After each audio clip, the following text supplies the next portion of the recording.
रसायन विज्ञान का महत्व, एक नई टॉपिक है रसायन विज्ञान का महत्व, importance of chemistry. Importance of chemistry, रसायन विज्ञान का महत्व। विज्ञान में रसायन विज्ञान की महत्वपूर्ण भूमिका है। विज्ञान में रसायन विज्ञान की महत्वपूर्ण भूमिका है और जो प्रायः विज्ञान की अन्य शाखाओं के साथ अभिन्न रूप से जुड़ी हुई है। रसायन विज्ञान के सिद्धांतों का व्यावहारिक उपयोग विभिन्न क्षेत्रों में जैसे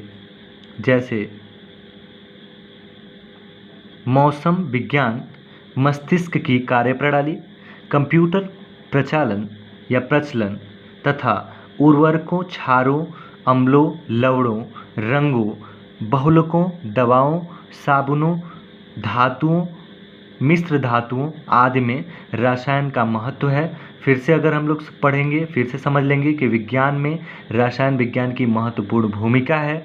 रसायन विज्ञान की महत्वपूर्ण भूमिका है और जो प्रायः विज्ञान की अन्य शाखाओं के साथ अभिन्न रूप से जुड़ी हुई है। रसायन विज्ञान के सिद्धांतों का व्यावहारिक उपयोग विभिन्न क्षेत्रों में, जैसे मौसम विज्ञान में इसका उपयोग है, मस्तिष्क की कार्यप्रणाली में भी रसायन विज्ञान का महत्व है, कंप्यूटर प्रचलन में भी इसका बहुत ज़्यादा महत्व है, उर्वरकों में भी है, खाद में है, जैसे क्षारों में भी है, अम्लों में भी है और लवण में भी है, रंग भी हम लोग रसायन विज्ञान के ही माध्यम से बनाते हैं, बहुलकों में भी है और यहाँ तक कि मेडिसिन्स यानी कि दवाओं में भी है, साबुनों में भी है और धातुओं में भी है, मिश्र धातुओं आदि, इन सब में रसायन विज्ञान का महत्व है।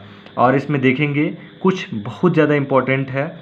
इसमें एनसीईआरटी में बहुत ज़्यादा ये टॉपिक फेमस भी है और बहुत ज़्यादा इम्पोर्टेंट भी है क्लास 11th की दृष्टि से।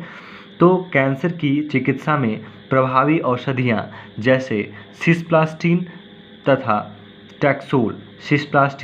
टैक्सोल और एड्स से ग्रस्त रोगियों के उपचार हेतु उपयोग में आने वाली औषधि एज़िडोथाइमिडीन, इसको हम लोग बोलते हैं एज़िडोथाइमिडीन और यहाँ पर इसको हम लोग शॉर्ट में AZT भी बोलते हैं। ए से यहाँ पर ए ले लिया गया है और यहाँ पर जी से यहाँ पर जेड ले लिया गया है और थाई से यहाँ पर टी से शुरू होता है, TH से शुरू होता है, तो यहाँ पे टी ले लिया गया है। तो ये आपका कैंसर में बहुत ज़्यादा उपयोग आने वाली औषधि है। ये सिस्प्लास्टिन तथा टैक्सोल है और एड्स ग्रस्त रोगियों के उपचार हेतु जो औषधि है ये आपका एज़िडोथाइमिडीन करके है। यहाँ तक क्लियर हो गया है? दोस्तों, वीडियो अच्छी लगती है तो वीडियो को लाइक करें और चैनल को सब्सक्राइब करें और वीडियो को शेयर जरूर करें ताकि हर उस बच्चे के पास पहुँच जाए जिसको ज़रूरत है। नेक्स्ट में हम लोग यहाँ पर नेक्स्ट नई टॉपिक देखेंगे। तो यहाँ आपका एक द्रव्य, यानी कि द्रव्य किसे कहते हैं, द्रव्य क्या है, द्रव्य को यहाँ पर पदार्थ भी बोलते हैं और पदार्थ को इंग्लिश में यहाँ पर मैटर भी बोलते हैं। मैटर की स्पेलिंग MATTER होती है और यहाँ पर द्रव्य की परिभाषा हम लोग जान लेते हैं। कोई भी वस्तु जिसका द्रव्यमान होता है और जो स्थान घेरती है द्रव्य कहलाती है। कोई भी वस्तु जिसका द्रव्यमान यानी कि वजन जिसका होता है और जो स्थान घेरती है, कोई न कोई स्थान घेरती है, तो वो द्रव्य कहलाती है। इसका एग्जाम्पल अगर हम लोग समझेंगे तो एग्जाम्पल के लिए उदाहरण के लिए यहाँ पर पुस्तक है, कलम है और पेंसिल है, जल है, वायु है। सभी जीव द्रव्य से बने होते हैं। सभी जीव द्रव्य से बने होते हैं। अगर हम लोग पुस्तक की बात करेंगे तो पुस्तक का भी वज़न होता है, कोई न कोई द्रव्यमान होता है और वो स्थान भी कहीं न कहीं घेरे रहती है।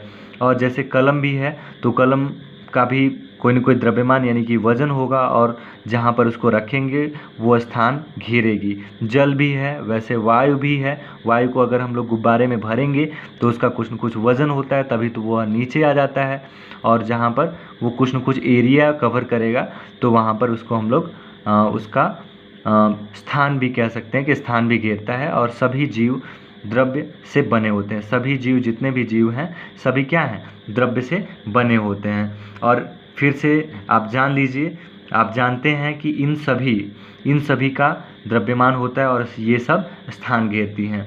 और यहाँ पर नेक्स्ट टॉपिक के बारे में अगर हम लोग बात करेंगे तो द्रव्य की अवस्थाओं के बारे में बात करेंगे। नेक्स्ट टॉपिक है एनसीईआरटी का ही, द्रव्य की अवस्थाओं के बारे में बात करेंगे कि द्रव्य की कितने अवस्थाएं होती हैं और ये क्या होता है। तो द्रव्य की 3 भौतिक अवस्थाएं हैं। द्रव्य को अगर हम लोग देखेंगे, जैसे कोई भी आपका वस्तु या द्रव्य देखेंगे, कोई भी मैटर देखेंगे, कोई पदार्थ देखेंगे, तो उसमें क्या होता है कि 3 अवस्थाएं होती हैं। द्रव्य की 3 भौतिक अवस्थाएं हैं, यानी कि फिजिकल स्टेट है।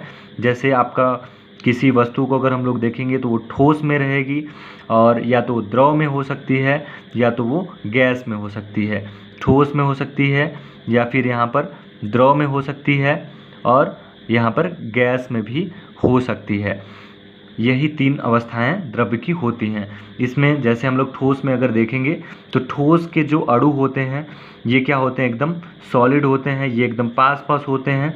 और यहाँ पर जो द्रव के जो अणु होते हैं ठोस की अपेक्षा थोड़ा सा दूर दूर होते हैं, बट ये क्या होते हैं, गतिशील होते हैं। ठोस का जो अणु होगा वो गतिशील नहीं होगा, और यहाँ पर द्रव के जो अणु हैं ये क्या होंगे, मूवेबल होंगे। जैसे वाटर है तो ये गतिशील होंगे, लेकिन ये द्रव के जो अणु होते हैं ठोस की अपेक्षा ये पास पास होते हैं। ठोस की अपेक्षा थोड़ा सा ऐसे दूर होते हैं, बट पास पास होते हैं। और यहाँ पर गैस में तो एकदम दूर दूर होते हैं। जैसे हम लोग कोई भी सेंट वगैरह मारते हैं तो पूरे कमरे में फैल जाता है, तो उसका कोई भी ऐसे न तो उसका साइज़ उसका फिक्स होता है, न तो उसका शेप फिक्स होता है, और वो उसको जिस कमरे में अगर मारते हैं तो पूरे कमरे में महकने लगता है। और